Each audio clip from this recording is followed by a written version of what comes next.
안녕하세요. 슈마패밀리 연보영 목사입니다. 오늘은 부모대학 스텝 2 6번째 강의 시간으로 인성교육이 경쟁력이다 라는 주제로 강의하도록 하겠습니다.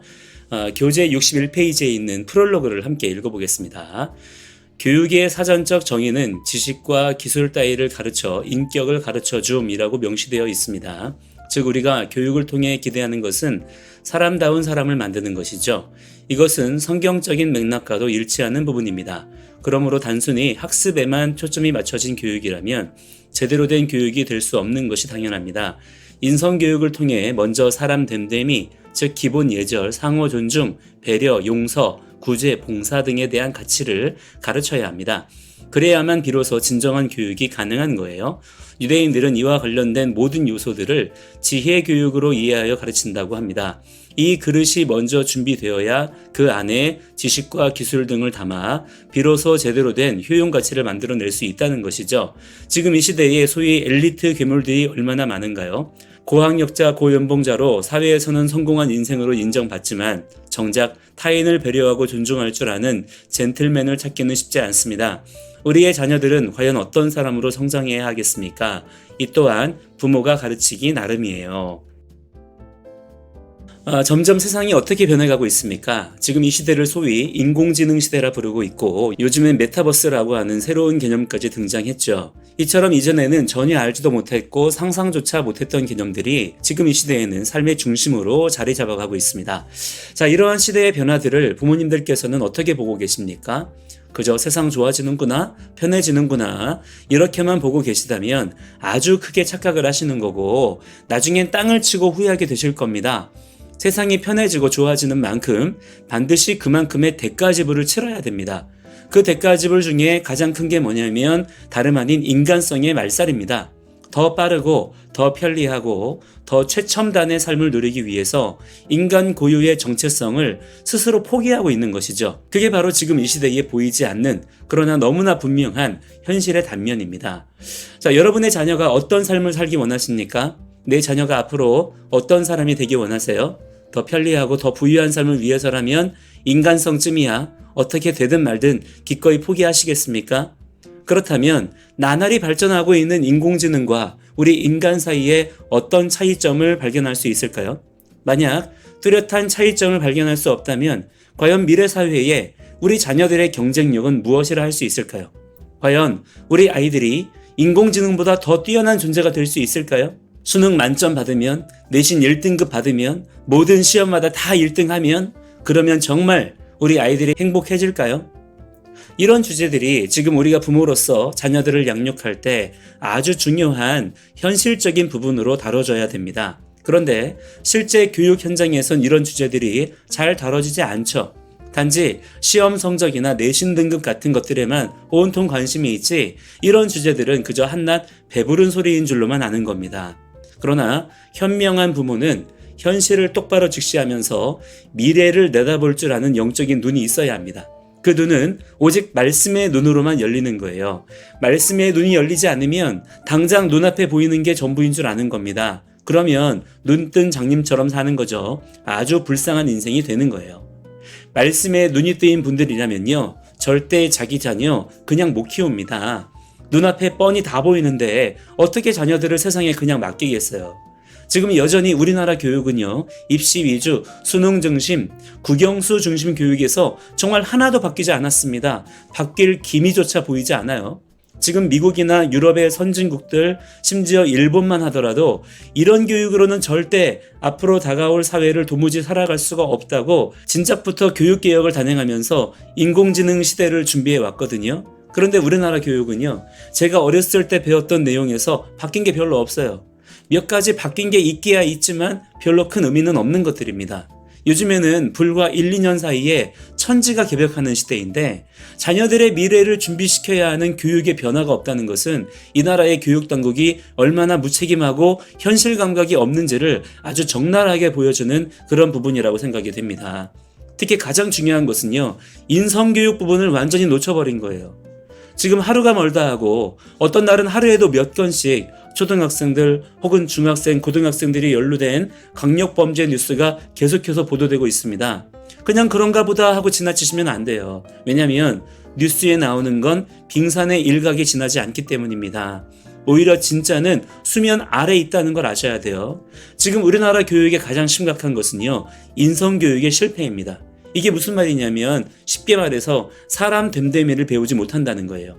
앞으로 인공지능 시대는 인간다운 인간만이 살아남을 수 있는 시대인데 오히려 우리나라 교육은요, 아이들을 인공지능처럼 만들려고 혈안입니다. 그러면 그게 아이들의 인생을 어떻게 준비시키고 어떻게 훈련시키겠느냐고요. 그러니까 고학력자가 많아지면 많아질수록 실업률은 점점 올라가지 않습니까? 이제 우리 부모님들께서 이런 현실들을 보다 냉정하게 직시하실 수 있어야 됩니다. 그래서 부모가 바로 서서 자녀들을 말씀대로 잘 가르쳐야 돼요.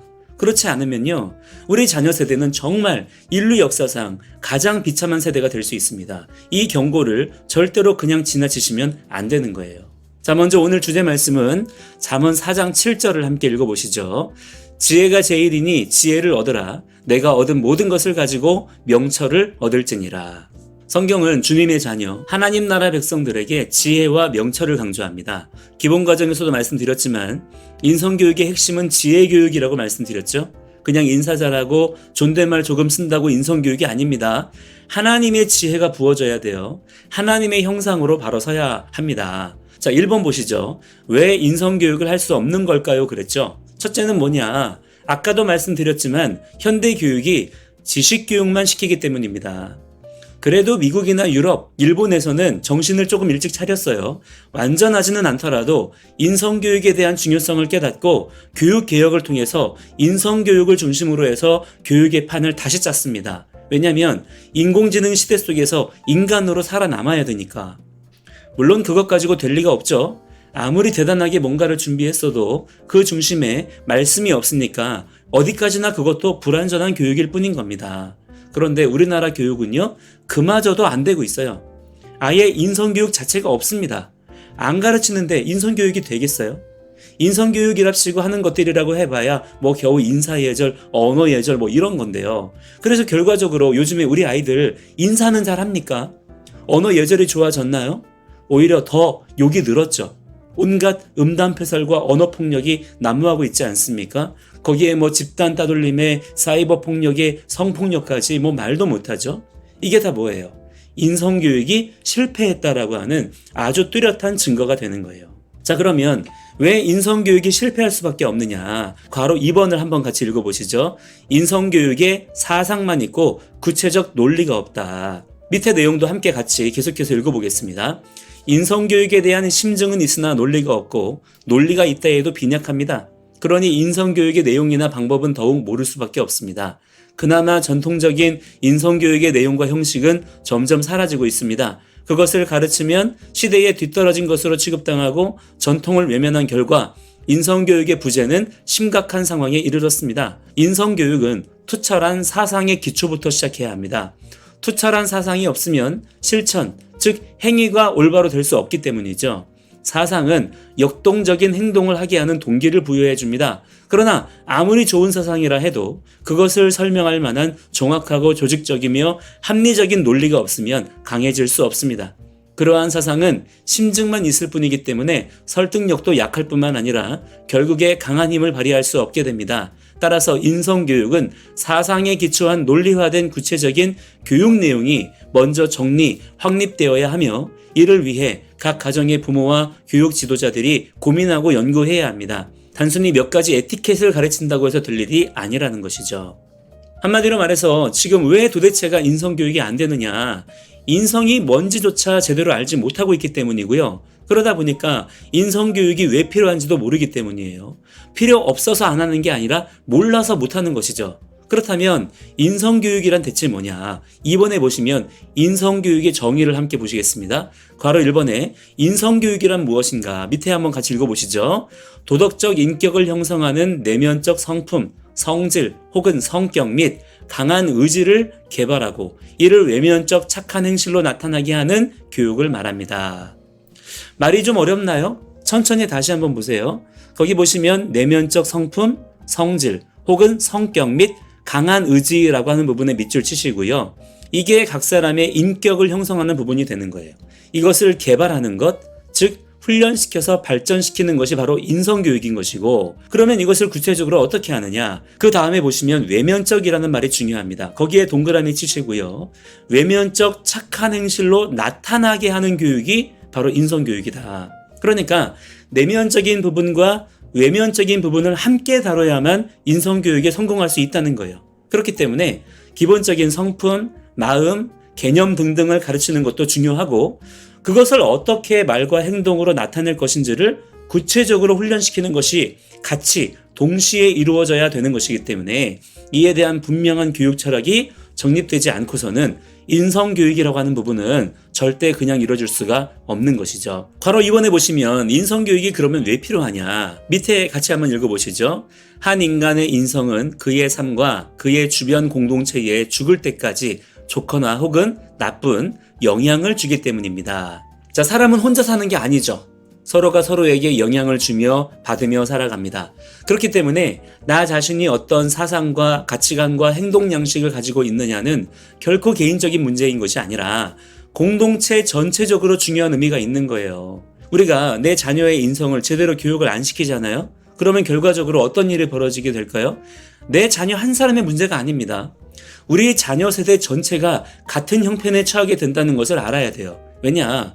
내 자녀가 바로 그 세대의 구성원 중에 한 사람이기 때문이죠.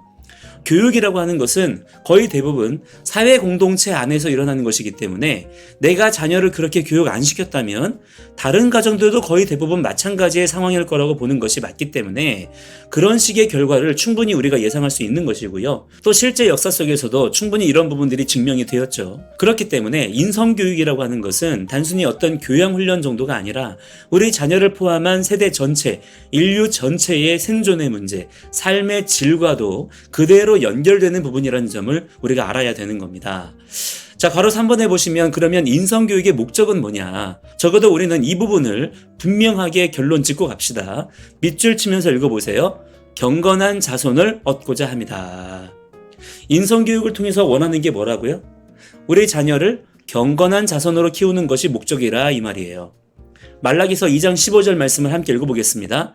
그에게는 영이 충만하였으나 오직 하나를 만들지 아니하셨느냐? 어찌하여 하나만 만드셨느냐? 이는 경건한 자손을 얻고자 하심이라. 그러므로 내 심령을 삼가 지켜 어려서 맞이한 아내에게 거짓을 행하지 말지니라.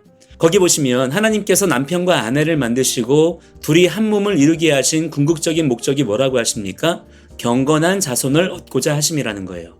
왜요? 그것이 우리가 이 땅 가운데서 존재하는 방식이기 때문입니다. 생육 번성 충만이라고 하는 것은 그냥 무조건 많이 낳고 잘 먹고 잘 사는 게 아니에요. 그 안에 하나님의 분명하신 거룩의 뜻이 담겨져야 의미가 있는 겁니다. 그냥 내 자녀가 아니에요. 경건한 자녀라야 합니다. 여기에다 목적을 두고 내 자녀를 양육을 해야 되는 거예요. 괄호 4번에 보시면 경건한 자손의 구체적 성품이라고 했고요. 먼저는 신약 성경에 나타난 9가지 성품, 즉 성령의 열매를 먼저 보겠습니다. 하나하나 같이 읽어보시죠. 사랑, 희락, 화평, 오래 참음, 자비, 양선, 충성, 온유, 절제. 갈라디아서 5장 22절로 23절에 나오는 성품들이죠. 자, 특별히 이것이 성경에는 성령의 열매라고 표현되고 있는데요. 그 말은 성령님께서 그 사람과 함께 하시면 반드시 그 사람에게서 이와 같은 열매들을 맺게 된다는 거예요. 총 9가지를 말씀하시는데 이게 다 뭐예요? 사람의 성품, 즉 인성과 관련된 것들이라는 거예요. 자, 이에 대해서 더 나아가서 유대인들은 뭐라고 가르치느냐? 경건한 유대인이 되기 위해선 12가지의 성품이 있어야 된다는 거예요. 한번 같이 하나하나 읽어보시죠. 예의 바름, 정직, 완전, 진실, 침착성 유지, 깔끔한 언행, 용기, 친절, 인내, 겸손, 그리고 거기 하나가 빠졌는데요. 책임감이 있습니다. 자, 이렇게 해서 12가지인데요. 이 12가지 성품을 유대인들은 아주 중요한 교육 내용으로 다룬다는 거예요. 그런데 그 목적이 뭐라는 거예요? 경건한 유대인이 되도록 하는 게 목적이라는 거죠. 자, 그런데 여기에서 우리는 중요한 차이점 한 가지를 발견할 수 있는데요. 먼저 신약 성경에 나타난 9가지 성품, 사도 바울이 말한 성령의 열매를 보시면 전부가 다 내적인 열매, 내적인 요소들이잖아요. 그와 반면에 랍비 도닌이 말한 경건한 유대인이 되기 위한 12가지는 어떤 것들인가요? 현실의 삶에 적용되는 외면적 열매, 외적인 요소들을 언급했죠. 결론적으로 말씀드리면 이 두 가지가 모두 다 중요하다는 겁니다. 그러면 사도 바울은 왜 외면적 열매들은 언급하지 않았느냐? 이미 당시의 유대인 공동체와 이를 따르는 초대교회 공동체 안에서는 이러한 외면적인 열매들에 대한 충분한 이해와 교육이 있었기 때문이고요. 그에 반해서 성령의 열매라고 하는 내면적인 요소는 진리의 차원에서 새롭게 다뤄져야 되는 내용이었기 때문입니다. 이 두 가지가 한쪽에 치우치지 않고 서로 조화와 균형을 이루어야 돼요. 그렇기 때문에 우리 그리스도인들은 어떻게 이해를 해야 되느냐? 먼저는 하나님의 말씀을 읽고 성령님의 도우심으로 내면적 열매를 맺어야죠. 그리고 그에 따르는 삶의 변화가 이어져서 외면적 열매로 보여져야 되는 거예요. 밑에 나오는 세 구절의 말씀 같이 이어서 읽어보겠습니다. 먼저 마태복음 5장 16절 읽어보시죠. 이같이 너희 빛이 사람 앞에 비치게 하여 그들로 너희 착한 행실을 보고 하늘에 계신 너희 아버지께 영광을 돌리게 하라. 그 다음 베드로전서 2장 12절 말씀입니다. 너희가 이방인 중에서 행실을 선하게 가져 너희를 악행한다고 비방하는 자들로 하여금 너희 선한 일을 보고 오시는 날에 하나님께 영광을 돌리게 하려 함이라. 이어서 베드로후서 1장 4절 하반절을 세 번역으로 읽어볼게요. 이것이 신의 성품에 참여한 자의 임무다. 특별히 베드로후서 1장 4절에서는 우리 구원받은 성도들을 뭐라고 표현합니까? 신의 성품, 하나님의 성품에 참여하는 사람이라는 거예요. 그러면 우리의 인성은 어떻게 세워져야 되느냐? 이 두 가지, 내면적인 요소와 외면적인 요소가 함께 세워져야 된다는 것이죠. 여기서 내면적인 요소가 아까 괄호 2번에서 말씀드린 사상이 되겠고요. 외면적인 요소는 구체적인 논리, 즉 방법론이 된다고 말씀드릴 수 있습니다. 그래서 그 아래 보시면 이러한 내용을 바탕으로 보다 구체적인 인성교육 사상과 구체적 논리를 각각 14가지로 새로 표현해 봤는데요. 함께 읽어보겠습니다. 먼저 내면적 성품 14가지부터 볼게요. 사랑의 마음, 희락의 마음, 화평의 마음, 오래 참음, 자비의 마음, 양선의 마음, 충성심, 온유한 마음, 진실성, 겸손, 절제력, 수양, 용기, 강한 의지력. 이렇게 14가지가 되겠고요. 그 다음 외면적 열매. 다시 말하면 바른 행동으로 나타나는 외면적 행동 14가지를 차례대로 읽어보겠습니다.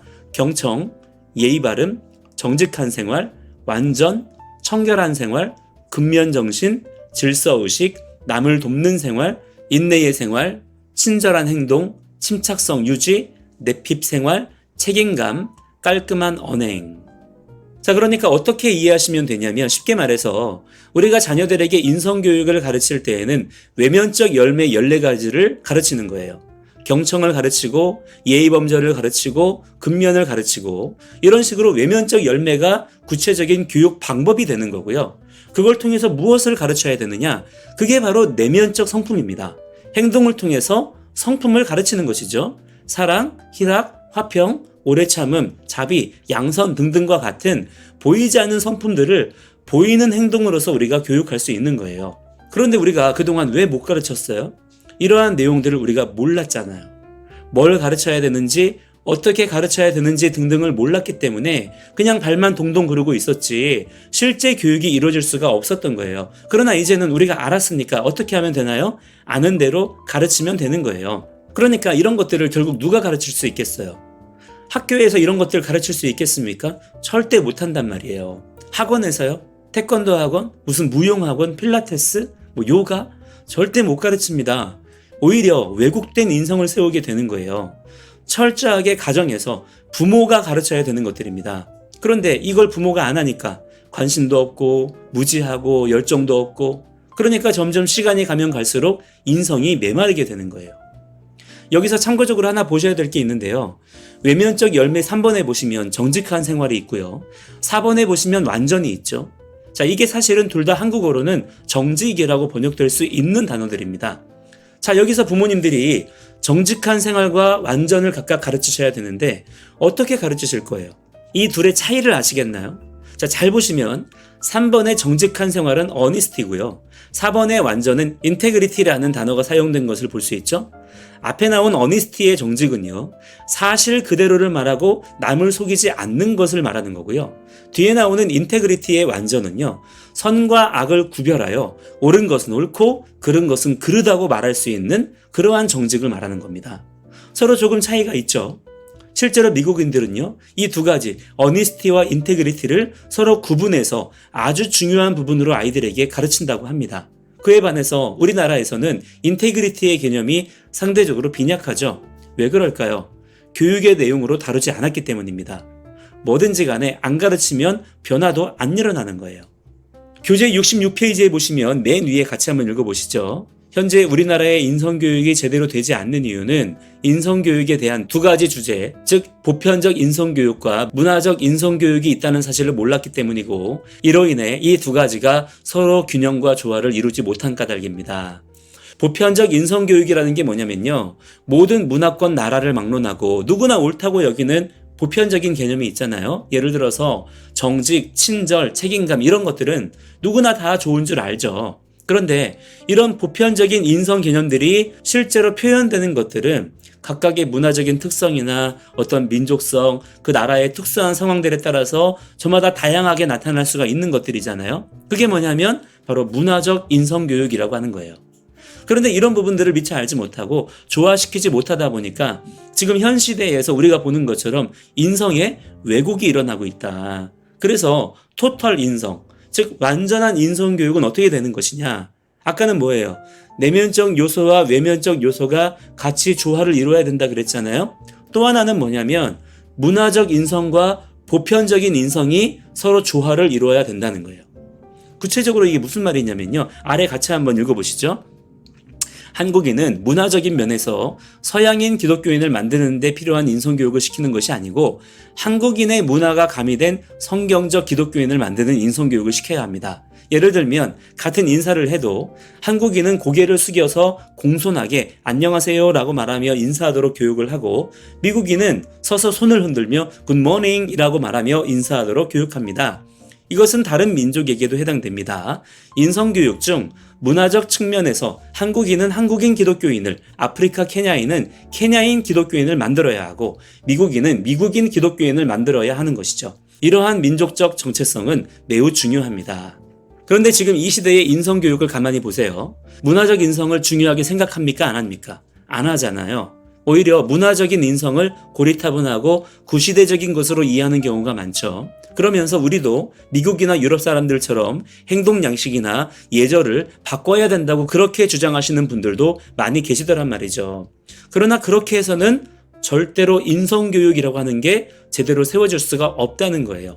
오히려 민족의 전통 문화와 한국인으로서의 정체성을 더욱 확고히 알 수 있도록 교육해야 된다. 그러면 민족의 전통 문화 중에 반성경적인 내용이 있다면 어떻게 해야 돼요? 그건 우리가 잘 분별을 해야죠. 말씀을 기준으로 해서.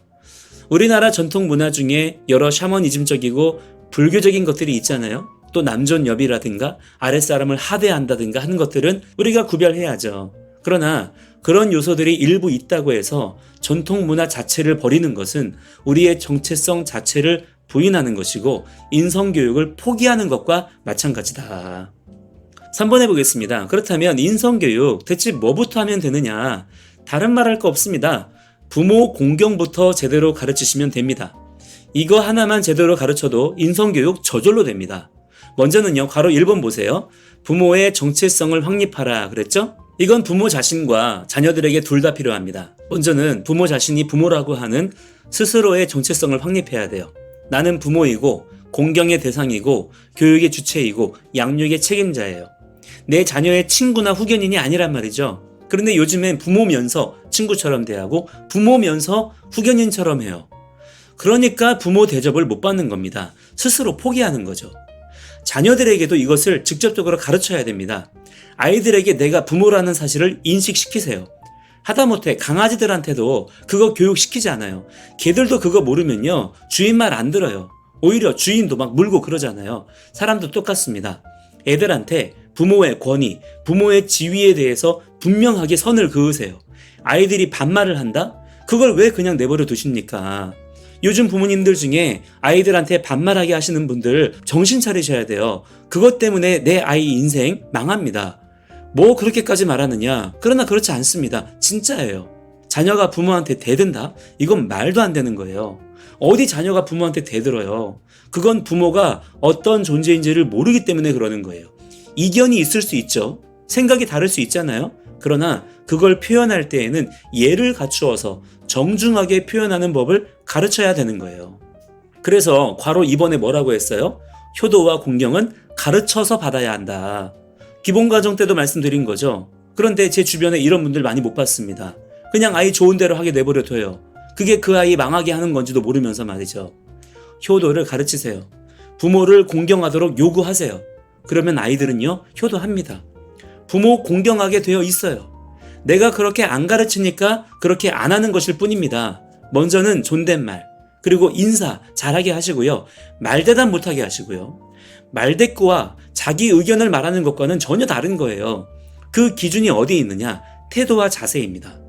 아무리 아이가 옳은 말을 해도 태도와 자세가 공경하는 게 아니라면 그 말은 들어주실 필요도 없어요. 그래서 괄호 3번에 뭐라고 써놨어요? 부모를 공경하지 않는 자녀에겐 아무것도 주지 마라. 주지 마세요. 진짜로. 부모를 공경하지 않는 자녀는 자녀가 아닙니다. 적어도 그 순간만큼은 자녀가 아닌 거예요. 부모와 자녀의 관계는 철저하게 부모를 중심으로 세워져야 됩니다. 자녀가 무언가를 요구할 수 있어요. 그렇다면 먼저 공경의 태도와 자세를 가져야 되는 거예요. 그리고 그것을 줄지 말지에 대한 결정도 부모가 해야 되는 거예요. 물론 그러기 위해선 그만큼 더 많이 생각해야 되고 깊이 고민해야죠. 더 성숙하고 온전한 사고를 갖도록 노력해야겠죠. 그러나 그건 어디까지나 부모의 역할과 책임인 것이고 자녀의 책임은요, 부모를 공경함으로 대하는 겁니다. 그 다음 4번에 보시면 권위와 질서에 복종하는 자가 되게 하라. 먼저는 괄호 1번처럼 권위와 질서의 가치를 가르치세요. 요즘에는 권위와 질서에 대한 부정적인 인식이 너무 많죠. 조금만 잔소리하면 꼰대니 라떼니 아재니 그렇게 비꼬잖아요. 그걸 그냥 웃어 넘기시면 안 돼요. 그런 걸 자꾸 받아주니까 어른들이 지금 설 자리가 없는 겁니다. 처음에는 아주 잘못된, 진짜 하지 말아야 되는 잘못된 권위주의를 비판하는가 싶더니 지금은 아예 어른들이 말하는 거 전부가 다 그런 것인 양 매도되고 있잖아요. 이게 바로 문화의 힘이라고요. 여기에 지금 우리가 말려버린 겁니다. 다시 정신 차리시고요. 적어도 내 자녀에게만큼은 가르치세요.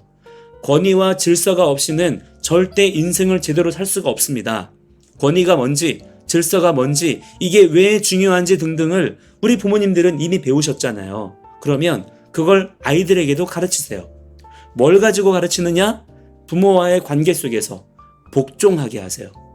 마음에 들면 순종하고 마음에 안 들면 반항하고, 이게 아니라 마음에 안 들어도 기분 나빠도 내가 공경하는 부모님 말씀이기에 복종, 이렇게 가야 되는 겁니다. 그러면 자연스럽게 권위와 질서가 세워져요. 그렇게 부모 자식 간의 관계가 바르게 세워지면요, 다른 관계들에서도 저절로 바른 관계가 세워지게 됩니다.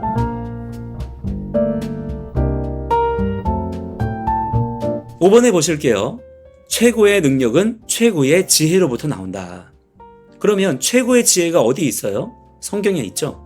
성경이 말씀하는 최고의 지혜는 그러면 또 뭡니까? 전도서 12장 1절 읽어보시죠. 젊을 때에 너는 너의 창조주를 기억하여라. 고생스러운 날들이 오고 사는 것이 즐겁지 않다고 할 나이가 되기 전에. 젊을 때, 제일 좋을 때, 고난이 닥치기 전에, 고난의 때를 준비할 수 있을 때, 즉 언제예요? 바로 지금이죠. 지금 뭘 기억해야 되느냐? 너의 창조주가 계시다라는 사실을 의지적으로 생각하라는 거예요. 왜냐? 모든 삶의 지혜가 거기에서부터 나오기 때문이라는 것이죠. 그렇게 생각해서 그러면 뭘 해야 될까요? 괄호 2번에 보시면 여호와를 경외하라 그랬죠? 다 잘하시는 말씀이실 텐데 굵게 표시된 부분 보니까 뭐라고 써 있어요? 주님을 경외하는 것에 대해서 말씀하죠. 성경은 하나님에 대한 유일한 반응으로서 경외를 명령합니다. 그것이 인간이 가져야 될 가장 근본적인 도리라는 거예요. 이게 돼야 모든 인간관계, 모든 문제에 대한 대처, 생활, 행동, 양식 등등을 바르게 설정할 수가 있다는 것이죠. 그런데 세상 일반 교육에는 이 가장 중요한 내용이 아예 빠져 있고 심지어는 오히려 하나님을 대적하고 조롱하는 것을 가르치잖아요. 그러니까 그런 교육을 받는 우리 자녀들일수록 인생이 비참해지는 것이죠. 자, 그렇기 때문에 모든 사람에게 있어서 가장 중요한 능력이 뭐냐면 바로 분별력과 절제력이라고 하는 겁니다. 요즘 뉴스에도 보시면 유명한 사람들이 감옥 가고 재판받고 수사받는 얘기들 많이 나오잖아요. 그 사람들이 왜 그렇게 됐습니까? 무능력해서가 아니에요. 다들 능력은 아주 출중해요. 돈도 많고요. 잘생겼고요. 권력도 있어요. 그런데 문제는 뭐냐면 인성에 있어서 문제가 생긴 거예요. 점점 인공지능 시대로 가면 갈수록 사람들에게 인성적인 기준이 더 강하게 요구됩니다. 이제는 능력 중심 시대가 아니라 인성 중심 시대가 된 거예요. 그 중에서도 뭐가 제일 많이 문제가 됩니까? 분별력과 절제력이에요. 이 두 가지만 제대로 갖춰져 있어도 얼마든지 성공할 수 있는 시대가 바로 지금 이 시대이기도 한 겁니다. 그런데 문제는 뭐예요? 이게 없는 거죠. 별로 없습니다. 한번 찾아보세요. 왜 없을까요? 안 가르쳤으니까. 분별력을 안 가르쳤고 절제력을 안 가르쳤죠? 오히려 어떻게 했어요? 해달라는 대로 다 해주고 원하는 거 다 사줬죠? 아이들 뜻대로 못 해준 게 그렇게 미안하고 억울하다고 그러지 않아요? 그게 미안하고 억울한 게 아니라 분별력과 절제력을 안 가르친 걸 가지고 미안해하고 억울해할 줄 아는 최소한의 지혜라도 우리에게 있어야 됩니다. 6번에 보실게요. 슈루드 교육. 바로 1번. 슈루드 교육이란 뭐냐? 마태복음 10장 16절에 보시면 지혜롭고라고 번역된 단어가 바로 슈루드고요. 쉽게 말해서 문제 해결 능력, 순발력, 민첩성, 분별력 등으로 이해하시면 되겠습니다. 그러니까 그냥 지식만 가득한 게 아니라 그 지식과 기술들을 가지고 어떻게 활용할 것인지를 아는 것이죠. 그게 바로 예수님이 가지고 계셨던 지혜인 것이기도 합니다. 70페이지 맨 위에 있는 내용 같이 한번 읽어볼게요. 예수님은 당대의 율법에 능통하고 똑똑했던 유대인들이 쳐넣은 덫에 한 번도 걸리지 않으셨습니다. 유대인의 3대 영재 교육 방법인 지혜 교육, 슈루드 교육, 그리고 탈무드 논쟁법을 통한 IQ 개발에 통달한 최고의 모델이 바로 예수님이십니다. 우리 모든 성도들도 예수님을 닮아 마음은 이노센트, 순결하면서도 머리는 슈루드 해야 합니다. 자, 그러면 괄호 2번에 보시면 슈루드 교육을 대체 어떻게 할 수 있느냐? 토라와 탈무드 교육을 통해서 할 수 있다는 것이죠. 밑에 내용 같이 그대로 읽어보겠습니다. 유대인의 뱀 같은 슈루드는 주로 율법 교육에서 나옵니다. 유대인의 주된 교재가 바로 율법책이기 때문입니다. 유대인의 법 사상이 그들의 인지 발달과 학문 연구에 지대한 영향을 끼쳤습니다. 그렇다면 유대인의 율법은 이방인의 법과 무엇이 다를까요? 선악을 구별하는 가치 기준에서 차이가 있습니다. 세상의 법은 현행법만 있으나 유대인의 법에는 종교법과 양심법, 윤리와 도덕법, 현행법 및 생활하고 생각하는 데 필요한 모든 법이 총망라되어 있죠. 이처럼 광범위한 법이 그들의 인성교육에 절대적인 영향을 미칩니다. 영적으로나 도덕적으로 어떤 삶의 철학을 갖고 살아야 하는가를 어릴 때부터 지속적, 반복적으로 분명하게 제시해주기 때문입니다.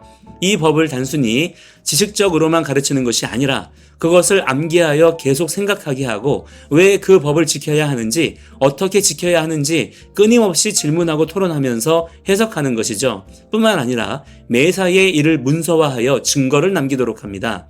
이런 자세는 현대 학문을 연구하는 데 있어서도 마찬가지로 절대적으로 필요한 요소입니다.